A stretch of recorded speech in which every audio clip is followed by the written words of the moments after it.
Chapter 1, Shadows of the Whispered Prophecy. Innsmouth, a place forgotten by time, lay shrouded in eternal mist and whispered secrets. Its crumbling buildings and desolate streets held memories of an age-long past.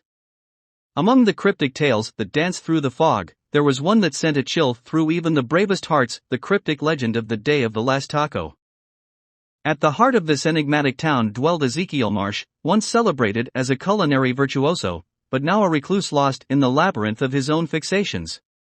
His residence, a decaying mansion perched high on a hill, overlooked the brooding sea, a sight that could send shivers down the spine of the most intrepid souls. Ezekiel's life had devolved into an unrelenting quest, an unwavering obsession to craft a taco that could invoke the very essence of cosmic dread. Years ago, Ezekiel had been a chef of unparalleled artistry, his tacos heralded as otherworldly by those who had tasted his creations. But as fame enveloped him, so did insanity. His conviction spiraled into madness, rooted in a belief that transcended human comprehension, the notion that the perfect taco held the key to awakening the old ones, ancient and malevolent entities that slumbered beneath the unfathomable depths of the sea. Thus, he retreated from the world, renouncing his culinary acclaim to delve into the abyss of his own eldritch yearnings. Whispers of strange events at Ezekiel's mansion swirled like sinister winds through Innsmouth. Glimpses of eerie lights danced behind his windows in the darkest hours of night, accompanied by the cryptic incantations of languages never meant for mortal ears.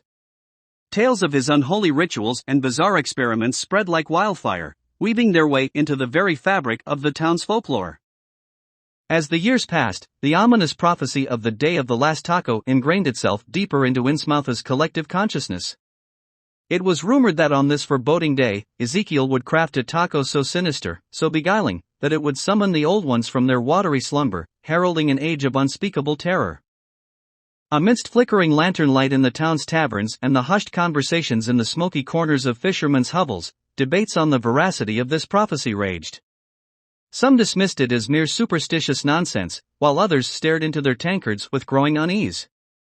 Unbeknownst to them all, the day whispered in hushed tones approached an impending tempest on the horizon, ready to disrupt the fragile equilibrium that clung to Innsmouth's haunted shores. Chapter 2, The Culinary Conjuration. As the days crept toward the impending Day of the Last Taco, Innsmouth seemed to hold its breath, ensnared in a web of mystery and dread. The mist that shrouded the town grew thicker, as if the very atmosphere was thickening with malevolent anticipation. Inside his decaying mansion, Ezekiel Marsh's unhinged obsessions knew no bounds. The once grand halls had been transformed into an otherworldly laboratory of culinary experimentation. Jars of briny, tentacled horrors from the depths of the sea lined the shelves, their grotesque forms preserved in eerie, greenish fluids. Ezekiel himself had undergone a transformation, his once distinguished features marred by a manic intensity in his eyes. His gaunt figure moved through the labyrinthine passages of his mansion with feverish energy, muttering incantations under his breath, each word dripping with a sinister allure. The mansion's walls seemed to pulse with an unnatural life of their own, as if they harbored the secrets of the ages. Paintings of sea monsters and eldritch horrors adorned the corridors, their eyes following visitors with a disconcerting gaze. Candles burned with an unnatural, spectral flame, casting eerie, dancing shadows on the walls. As the fateful day drew nearer, the townsfolk began to speak in hushed tones about the peculiar occurrences surrounding Ezekiel's mansion. Fishermen claimed to have seen ghostly lights flickering from his windows at the witching hour, casting eerie specters across the sea. The cries of unknown creatures echoed from within the mansion, merging with the mournful wails of the restless sea. It was during this time that a small group of brave souls, curious and unnerved by the mysteries of Ezekiel's mansion, gathered in a hidden corner of the town's tavern. Their faces were etched with both fascination and trepidation. Jacob, a weathered fisherman with salt-encrusted boots, leaned in, his eyes darting as if he feared eavesdroppers even in the dimly lit corner. "I tell ya, I heard it with my own ears. Strange chants, like no human ought to make. It's as if the very walls of that mansion are crying out in despair." Sarah, a bookish scholar who had recently moved to Innsmouth, shivered as she recounted her own encounter. "I ventured too close one night, and I swear I saw something in the windows, a writhing mass of shadows and tentacles. It's unnatural, I tell you." The atmosphere grew thick with unease, and the once hushed conversations now brimmed with a sense of impending doom. Little did they know that the secrets harbored within Ezekiel's mansion were on the cusp of revealing themselves in a culinary spectacle that would plunge Innsmouth into darkness deeper than the abyss itself. Chapter 3: The Unfathomable Feast. The night preceding the day of the last taco descended upon Innsmouth like a malevolent shadow. A spectral pallor clung to the town, as if the very moon shrank from the horrors that loomed on the horizon. It was a night fraught with whispered omens and ominous prophecies, a night when the line between the earthly and the otherworldly grew thin. Inside Ezekiel Marsh's mansion, a madness of culinary proportions unfolded. The grand dining hall, now a chamber of culinary alchemy, was bathed in an eerie, greenish light that emanated from a grotesque chandelier adorned with bioluminescent sea creatures. The air was heavy with the scent of brine and other, more sinister, aromas that seemed to defy nature itself.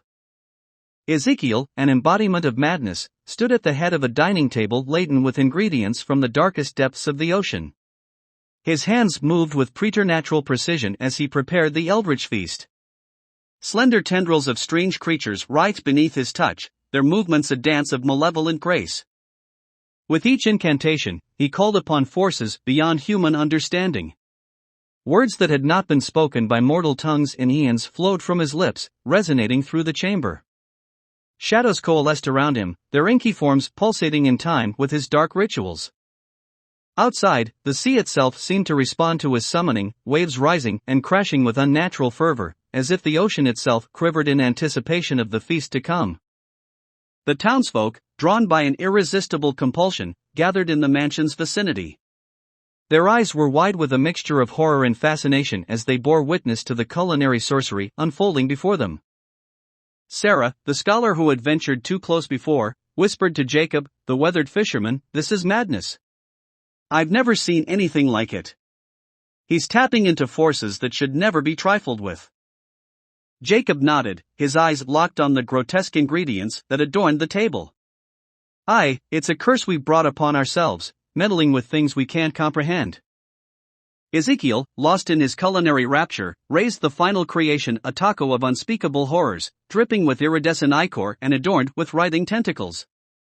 It pulsed with an unnatural glow, as if a piece of the cosmos itself had been folded into its composition. The moment of reckoning had arrived. As the townsfolk watched in a mix of horror and morbid curiosity, Ezekiel Marsh took a bite of the Eldritch taco. A strange serenity washed over his face as he chewed, and then, a grotesque transformation began. His body contorted and expanded, his form elongating into something that transcended human comprehension. The walls of the dining hall seemed to warp and twist in sympathy with his transformation. The very air grew charged with a malevolent energy. Ezekiel's voice, now distorted and otherworldly, filled the chamber as he proclaimed, "The old ones, awakened by my creation, shall rise from the abyss, and Innsmouth shall bear witness to their cosmic majesty." As the first tendrils of nightmarish entities emerged from the sea, the townsfolk recoiled in terror, realizing too late the abyss they had willingly gazed into. The day of the last taco had arrived, and with it, the horrors of the deep were unleashed upon Innsmouth, plunging the town into a darkness from which there could be no escape. Chapter 4: The Descent into Abyss. Innsmouth, once a tranquil haven by the sea, now stood at the precipice of its own doom. The day of the last taco had manifested its macabre prophecy with horrifying finality. The town, shrouded in the writhing embrace of cosmic horrors, had become a cursed place beyond human comprehension. Ezekiel Marsh, transformed into an entity of grotesque proportions, stood at the forefront of the nightmare. His voice, a cacophonous blend of madness and reverence, resonated through the town as he chanted eldritch verses that beckoned the old ones from their abyssal slumber. The sea itself had become an accomplice in this calamity. Waves rose to dizzying heights, their foamy crests capped with nightmarish monstrosities that defied the laws of nature. The very water churned with a dark, malevolent energy, a testament to the awakening of ancient terrors. The townsfolk, trapped in the throes of a nightmare they could not comprehend, cried out in terror and despair. Their voices were swallowed by the ominous winds that howled through the streets, carrying with them the mournful lament of a town doomed by its own folly. Jacob, the weathered fisherman, clung to Sarah, the scholar, amidst the chaos. Their eyes met in silent acknowledgement of the tragedy that had befallen their once beloved Innsmouth. The town that had been their home now lay in ruins, its very existence sacrificed in pursuit of an unholy culinary creation. As the first tendrils of the old ones breached the surface, their hideous forms defying all reason, the townsfolk knew that there was no escape. The cosmic horrors descended upon Innsmouth, their presence an affront to the laws of reality. With a gesture from Ezekiel, they began their inexorable march through the town's desolate streets, their inscrutable intentions casting a pall of dread over all who beheld them. In the end, the day of the last taco had unfolded not as a triumph, but as a tragic folly, a descent into the abyss of madness and cosmic terror. Innsmouth, once a place of simple beauty and quiet charm, had become a nightmarish realm, a cautionary tale whispered in hushed tones by those who dared to speak its name. And as the last vestiges of humanity in Innsmouth were swallowed by the malevolent abyss, the town vanished from the maps, leaving behind only a haunting echo of its tragic fate, a town forever lost to the horrors of its own making, a town swallowed by the abyss of its own creation.